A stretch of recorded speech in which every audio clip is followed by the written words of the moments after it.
एक आदमी बस एक गिलास बर्फ के साथ अमेरिकनो ऑर्डर करना चाहता था, लेकिन काउंटर पर खड़ी प्यारी लड़की उसे अजीब नजरों से घूरने लगी। उसके पीछे खड़ा पुलिसकर्मी भी।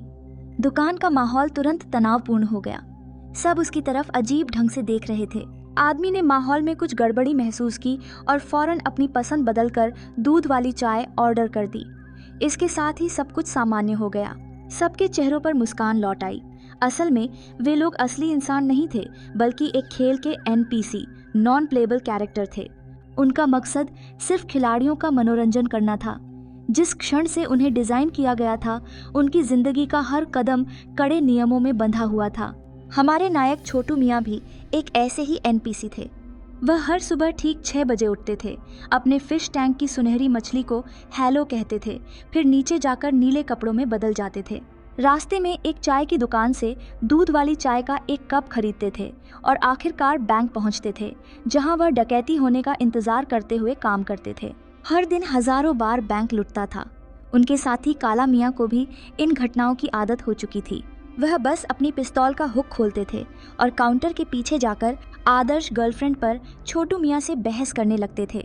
जब तक कोई अप्रत्याशित घटना न हो, उनकी जिंदगी इसी तरह बोरिंग चलती रहती थी। लेकिन इस हादसे ने उनकी पूरी जिंदगी बदल दी। फिर अचानक एक दिन उसने एक लड़की को देखा। लड़की बस थोड़ी सी क्यूट थी और वह उससे प्यार कर बैठा। उस क्यूट लड़की का पीछा करने लगा, लेकिन अगले ही सेकंड वह सीधे ट्रेन से टकरा गया।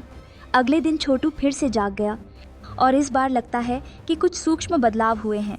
आज जब एक खिलाड़ी उसे लूटने आया, तो इस बार उसने खिलाड़ी से लड़ाई की और उसके सनग्लास छीन लिए। यह देखकर कंप्यूटर स्क्रीन के सामने बैठे खिलाड़ी स्तब्ध हो गए। अरे, यह कैसे संभव हो गया? छोटू ने तुरंत सनग्लास पहन लिए। तब उसने देखा कि कई अजीब चीजें, जैसे हवाई जहाज, तोप और गोलियां हवा में पतली होकर आसमान में उड़ रही थीं। इसी दौरान उसने अपने पास पड़े एक मेडिकल बॉक्स को देखा और हाथ बढ़ाया। जैसे ही उसने उसे छुआ, उसका घाव तुरंत ठीक हो गया। फिर उसे एक और बॉक्स मिला और जब उसने उसे छुआ तो उसके बैंक बैलेंस में इजाफा हो गया। जब वह इसे चेक करने एटीएम पर गया तो वह हैरान रह गया, क्योंकि उसका बैंक बैलेंस सच में बढ़ चुका था।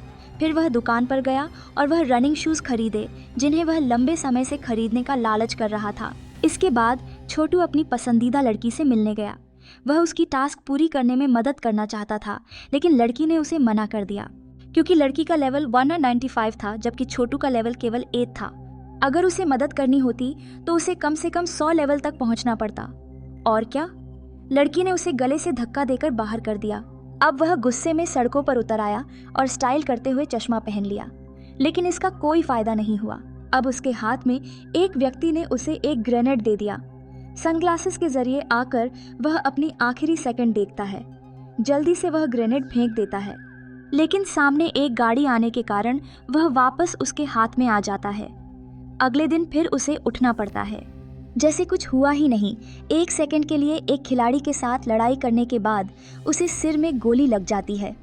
तीसरे दिन वह एक गाड़ी की टक्कर से गिरता है, लेकिन फिर भी वह उठ जाता है। लेकिन वह हार मानने वाला नहीं था। कुछ दिनों तक संघर्ष करने के बाद अब उसका लेवल 13 हो गया था। अब वह हर जगह बहादुरी से काम करता है और कुछ ही दिनों में उसका लेवल 46 हो गया। अब पूरा सोशल मीडिया उसका हॉट सर्च टॉपिक बन चुका था। सभी लोग यह मानने लगे थे कि वह एक सुपर हैकर है और कोई भी यह संदेह नहीं कर रहा था कि वह एक एनपीसी, नॉन प्लेयर कैरेक्टर है। इस बार छोटू ने उस खिलाड़ी को ढूंढ निकाला जिसने पिछली बार उसके सिर पर गोली चलाई थी और उससे लड़कर उसे हरा दिया। अब छोटू का लेवल आखिरकार 102 तक पहुंच चुका था। तभी उसकी क्रश चोरी करने के दौरान एक टीम द्वारा घेर ली जाती है। इस मुश्किल पल में वह एक मोटरसाइकिल पर स्टाइलिश अंदाज में एंट्री करता है। इसके बाद वे दोनों हंसी मजाक करते हैं और हल्के सहयोग से तेज़ी से वहाँ से भाग निकलते हैं। फिर उनके बीच दोस्ती हो जाती है।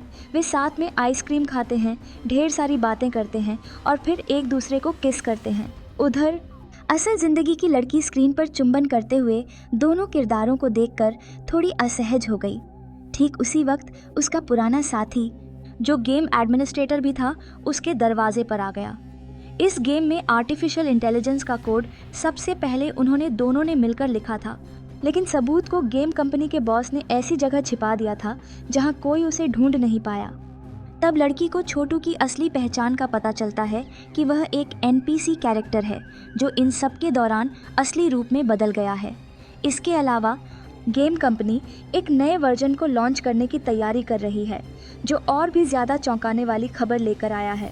लेकिन यह नया वर्जन पुराने वाले से मेल नहीं खाता, जिसका मतलब है कि वर्तमान वर्जन का सारा डेटा डिलीट कर दिया जाएगा और सारे एनपीसीज गायब हो जाएंगे। फिर लड़की जल्दी जल्दी गेम के अंदर जाती है और छोटू को सारी बातें बता देती है। छोटू कुछ समय के लिए यह बात स्वीकार ही नहीं कर पाता कि जिस दुनिया में वह था वह सिर्फ एक कोड का हिस्सा है। वह इतना गुस्से में आ जाता है कि समुद्र के किनारे चला जाता है और जब वह हाथ बढ़ाता है तो उसे समुद्र के ऊपर कुछ अलग सा दिखाई देता है। मतलब लड़की की बात सच थी, उसकी दुनिया बस एक काल्पनिक कहानी जैसी थी। इसके बाद छोटू सभी को जाकर बताने लगता है कि यह दुनिया एक इमेजिनरी वर्ल्ड है, लेकिन कोई भी उसकी बात पर ध्यान नहीं देता। एक दिन गेम को अपडेट कर दिया गया। बहुत से लोग गेम के अपग्रेड के खिलाफ विरोध कर रहे थे। सही समय पर नए वर्जन को ऑनलाइन उपलब्ध कराने के लिए गेम के मालिक ने पूरे सर्वर को रीस्टार्ट कर दिया। अपडेट की वजह से छोटू सब कुछ भूल गया। छोटू का दिन पहले की तरह ही चलता रहा। वह जल्द ही एक खिलाड़ी बनने वाला था। लोगों ने इस बैंक को छोड़ दिया था और इसे दिन में 30,000 बार लूटा गया था, लेकिन इस बार एक लड़की उस बैंक में आ गई। फिर वह छोटू को सड़क पर ले जाती है और उसे चश्मा पहनाती है। चश्मा पहनने के बाद छोटू गेम की चीज़ें देखकर थोड़ा डर जाता है। फिर वह लड़की एक बहुत बड़े रॉकेट से उड़ जाती है। इसके बाद वह छोटू को एक किस करती है और उस किस में इतनी ताकत थी कि छोटू को सब कुछ याद आ जाता है। अगले दिन वह सुंदर लड़की छोटू के पास आई और उसे सब कुछ समझा दिया। उसने समंदर के पीछे एक अदृश्य द्वीप की ओर इशारा किया। उसने बताया कि अगर वे 24 घंटे के अंदर उस जगह तक नहीं पहुँचे तो उनकी पूरी दुनिया नष्ट हो जाएगी। यह द्वीप बहुत दूर नहीं था, लेकिन यह छिपा हुआ था और इसी कारण वह अब तक इसे नहीं ढूंढ पाई थी। इस कठिन समय में छोटू ने एक प्रेरणादायक भाषण दिया जिससे सभी एनपीसी जाग उठे और फिर काफ़ी पीने चले गए। फिर जब खिलाड़ी फिर से खेल खेलने आते हैं तो देखते हैं कि सड़कों पर कोई नहीं है, बैंक भी खाली है, पूरा शहर वीरान है। कंपनी के मालिक को पता चलता है कि सभी एनपीसी हड़ताल पर चले गए हैं और गुस्से में आकर वह अब गेम के सर्वर को ख़राब करना शुरू कर देता है। इस बीच गेम के अंदर सब कुछ तबाह हो जाता है। सड़कें और इमारतें सब नष्ट हो जाती हैं। लड़की छोटे को समुद्र के उस पार जाने के लिए एक रास्ता बना देती है। इस बीच असली दुनिया के लोग सब कुछ देख रहे थे। तभी एक आदमी ने छोटे पर हमला कर दिया। वह व्यक्ति एक मजबूत आदमी था और फिर मटू मियाँ का हाथ यूनिकॉर्न की बाहों में बदल जाता है। फिर वह छोटे को घूंसा मारता है। कठिन पल में छोटे ने अपनी चश्मा पहनी और कैप्टन अमेरिका की ढाल से खतरनाक हमले को रोक दिया। फिर छोटे मियाँ अपने हाथ को हल्क के हाथ में बदल देता है।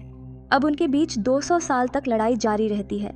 लड़ाई करते करते छोटे मियाँ मटू मियाँ की आंखों में सनग्लास लगा देता है। मटू मियाँ सब कुछ सुंदर देखकर नाचने लगता है। इस बीच गेम कंपनी का मालिक इतना गुस्से में आता है कि वह हाथ में कुल्हाड़ी लेकर सर्वर को तोड़ने लगता है और फिर गेम की दुनिया में सब कुछ बर्बाद हो जाता है, बिर्ज भी साथ में। छोटे मियाँ अब बहुत तेज़ी से दौड़ रहा है। असली दुनिया के सभी लोग हैरान होकर देख रहे हैं। क्या वह बिर्ज को पार कर पाएगा? फिर छोटे मियाँ एक बड़ा कूद लगाकर समुद्र के उस पार चला जाता है। उनका नया दुनिया बच जाता है। असल में यह नया सुंदर दुनिया ही गेम के एनपीसी के लिए बनाया गया था।